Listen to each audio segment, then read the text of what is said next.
Hein, quand vous êtes jeune et que vous commencez le froid, vous commencez déjà par apprécier le froid aux mains. Ensuite, après, comment dire, c'est les heures qui se suivent sans fin par moment. Après, comment dire, la promiscuité que vous avez avec les autres, puisque vous travaillez en vase clos, et les heures s'enchaînent, s'enchaînent.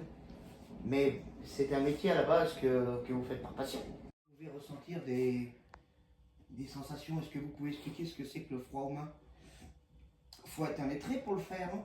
Quand tu commences à avoir des crevasses sur les doigts, que tu as des engelures et tout. Et moi, je sais que quand j'ai commencé quand il y a eu les grands froids, qui faisaient -14.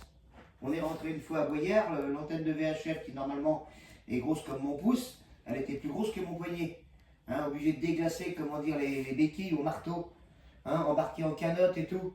Quand on embarquait à cette époque-là en canotte tous les matins, que dès en embauchant, t'arrivais, t'avais une chance sur deux de remplir tes bottes.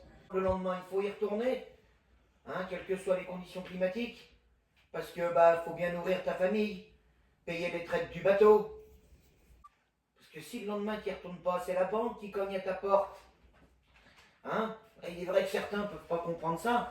Il n'y a que les chefs d'entreprise qui peuvent le comprendre. Il faut y retourner parce que tu as aussi une obligation de salaire à donner à tes gars. Tes gars, ils ont aussi des familles à nourrir.